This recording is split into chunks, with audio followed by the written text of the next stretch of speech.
Hey everybody, welcome to the Future of GovCon. This is a weekly podcast to bring together experts from across the industry and look at what's happening today and how it's going to impact the future of our industry. I'm Jake Frazer. I'm the owner and CEO of Precision Talent Solutions. In leading one of the industry's top executive search firms, I get to talk to influencers every day. C-suite executives, board members, growth leaders, top government officials, military flag officers. And on this podcast, what we're doing is we're bringing in these experts from AI, from space, from medical, from logistics, from engineering. And we're sitting down and talking about what's happening in their specific area of the industry and how it will impact the future. So pour a cup of coffee and let's get started.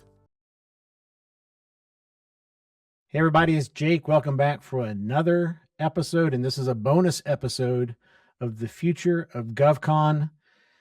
Today we're going to go through our first edition of our PTS monthly industry spotlight. And those that have been around us know we're famous for our quarterly industry updates, which we've done for years, which has grown into a 20-page plus document. And we decided to break this down into more digestible chunks for our customers. And we're going to focus each month on a specific sector within GovCon, and we're going to go deep. Not too deep, but deep. And we're going to share our perspective from our network and our experts, upcoming contracting opportunities, and how PTS fits in the whole thing. This first episode, we're going to do European defense, talking about NATO, this concept of NATO 1.0 up to 3.0, even 4.0, and what that means to our community in the GovCon in the European defense sector. Yeah, just starting out, just clarifying, this is our view, and we're going to try and make it personal for each of these different industry spotlights instead of just having AI write and regurgitate stuff you could probably find on your own. Yeah, so I'm going to lead off on this edition coming from my view. I am an American. I'm a hardcore American. Obviously a veteran, y'all know that, but also I'm a European, and I've spent over 30 years of my life living in Europe. I'm married to a European, amongst Europeans.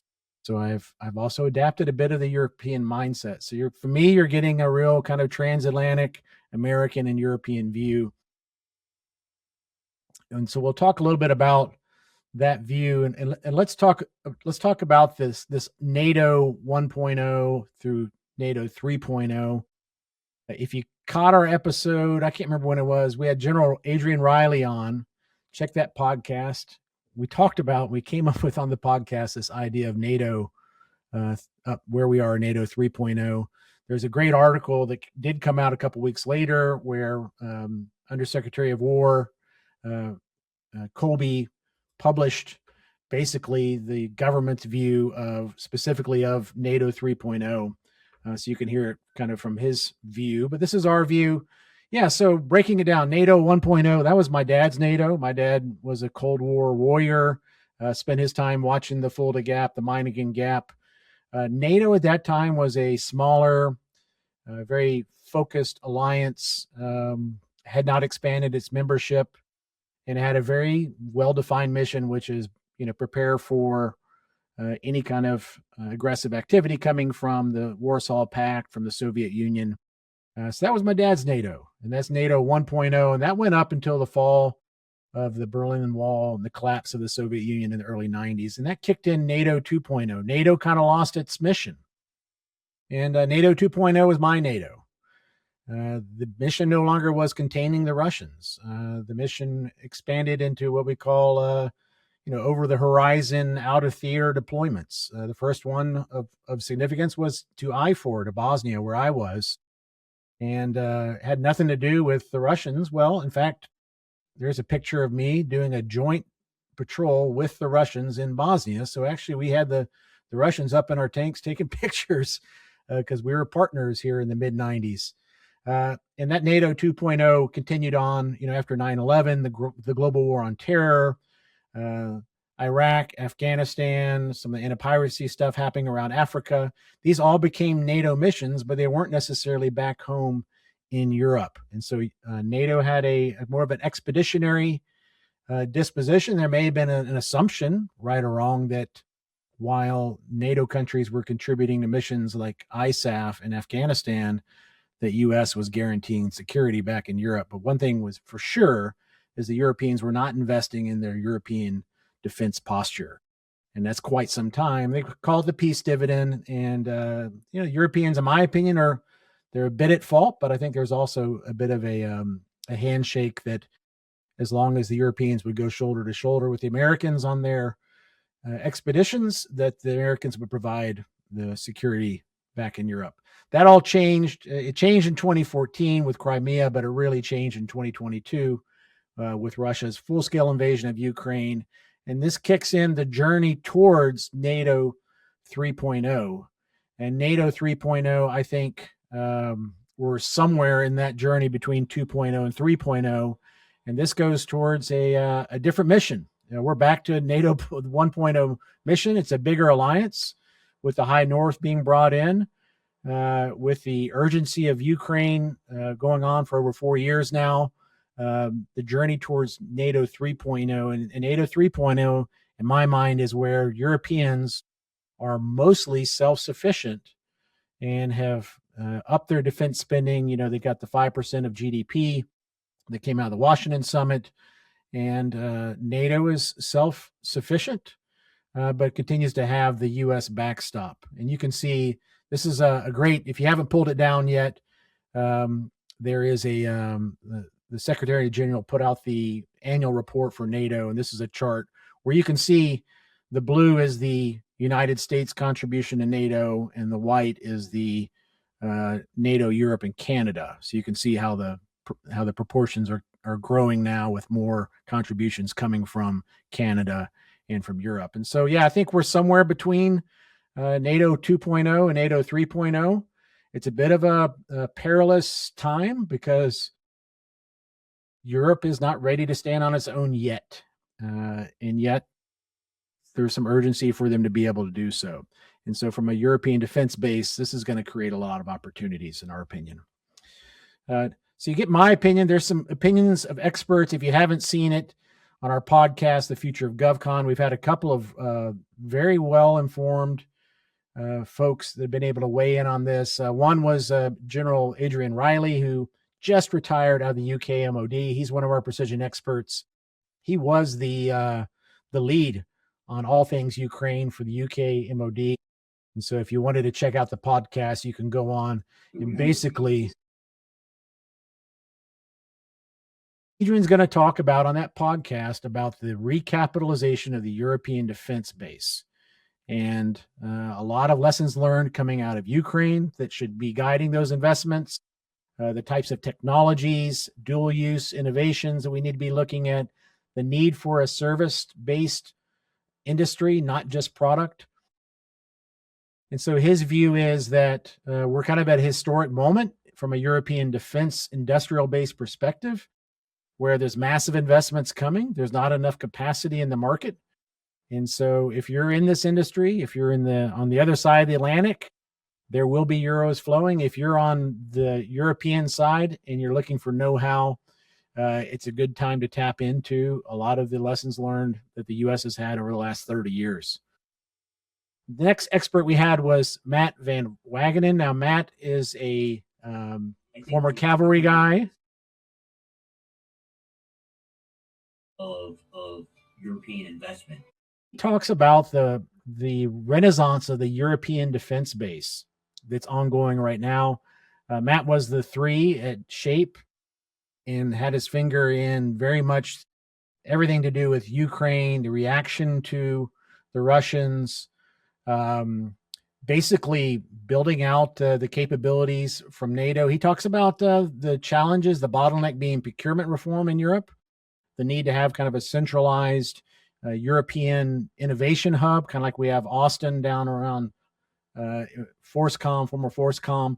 And he talks a little bit about the opportunities from a European defense base for investment. So good views from these 2 experts. Next, we bring in our in-house NATO expert from a procurement perspective, Colonel Boz Rogers, former Marine, has a nice piece here talking about some of the big trends that are happening right now, the continued contribution to Ukraine. You see that happening with the elections in Hungary. We might also see the release of, I think it's a $150 billion loan to Ukraine. What we're learning coming out of Ukraine, particularly around UAVs, UASs.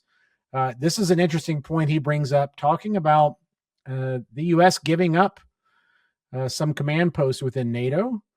So Naples and both Norfolk, they're looking at moving those from being U.S. slots over into European slots. And as they say, once you give up a seat at the table, you probably aren't going to get it back. And then big deal coming up being the NATO summit in Ankara in Turkey this summer, where I'm sure the European nations are going to want to show the progress they made towards that 5% of GDP goal. So exciting times in European defense. Now you can drill in. There's some interesting articles in here and awards, and these are just really to get your brain going. This is an interesting article that just came out. The EDIP. The EDIP is essentially, it's a framework for the Europeans to invest in the European defense base, and they funded this. There's a good article I posted on my account talking about this. But if you haven't read this, if you're interested in European defense, it's basically to try and move into more services contract and just instead of just equipment, which I think means could be really good for our community here from PTS. Here's some past examples. These are really just examples, so you can see where they're going from just product to having training systems, full-scale services contracts. There's some more coming up through MCIA for some IT stuff. Boz is an expert on all things NSPA procurement, so if you need any help, let us know. Boz can help guide you through that. Some big events coming up. We have the ISOA Industry Days, Europe Industry Days that are upon us now. Eurosatory, which is always a big deal, alternating with DSEI in the summertime in June. The NATO summit, as we mentioned, historic. It'll be very interesting to see the dynamic there between the European allies and the U.S. There is I don't know, maybe it's a bit of a scandalous view. We could be moving to a NATO 4.0 and skip 3.0 altogether, where NATO goes fully reliant without the U.S. as a backstop. And everybody, I think, reading the news could understand how that might be a scenario that happens. It's available everywhere. There's a lot of good information talking about the 5% of GDP. There's some previous podcast episodes we'd had with Lance Landrum, who was at the industry forum in Bucharest, not back in November, talking about more of that 5%, what that's made up of. We have the European Defense Fund. It's good to read up on. The Safe Loan Instrument is another tool that's being offered to European countries to make more investments in their defense. And then finally, we bring in Jim Bowden's been with us for a couple of years as a senior advisor. He's talking about areas that he sees. Jim was a one-star in the UK MOD and has spent over 10 years in industry as some of the major primes. So he really brings that mix of both military and industry perspective. Areas to focus on for investments. I think people know these: the cyber, the digital services, 3D printing, advanced manufacturing, anything autonomous, whether it's manned, unmanned, aerial, robots, space. We're going to have a nice podcast coming up soon from the 3-star general that championed the space symposium within NATO, talking about the criticality of NATO building capabilities in that 5th domain. And then, the Europeans still like their green defense solutions, which can make good tactical sense. So, this is what's going on in European defense. You have a sense for our view, some of our experts, some of the events coming up and contracts. From a PTS perspective, we're very well positioned. 30 folks on the team, over half are based here in Europe, including yours truly. We got tremendous past performance supporting European defense, whether it be chief commercial officers, that's CGOs in American speak, capture, even tactical positions. We've been sending mechanics out into Lviv for the past couple of years, supporting operations on the ground there. We also have, we're well positioned with some of our experts, General Andy Rolling, Lance Landrum, Adrian Reilly, who you met, Matt Van Wagenen. We have some good experts in building more and more capabilities within our roster of experts to support you. If you're looking at European defense, reach out. Let's have a call. We're there. We're committed to this mission. We're committed to helping our customers find the right talent to get through this massive boom, to capture this opportunity, and frankly, to secure the future of Europe. So that's it. And, I would just say, if you're watching this before the end of April, it's not too late to vote for the WASH 100. This is a great opportunity to support PTS, not me necessarily, but support a small business that's fighting it out here in the GovCon space. Hit that QR code and make sure you vote for the WASH 100 award. I hope you enjoyed this first episode for the monthly industry spotlight. I think next month we're going to look at State Department. We got some really good insights there from our team and from our experts that we'll be sharing with our community. So thanks a lot, everybody. And remember, the future of GovCon is happening today. We'll see you next week. All right, so thanks for joining me on another episode of the Future of GovCon. I hope you enjoyed today's conversation and some of the bold predictions. If you did, take a second, share it on your social media, subscribe on YouTube. If you have any ideas for future guests or topics you'd like to have covered, hit me up on LinkedIn. I'm always there, and you can always learn more about precision talent solutions at pts.careers. Look forward to seeing you next week on our next episode.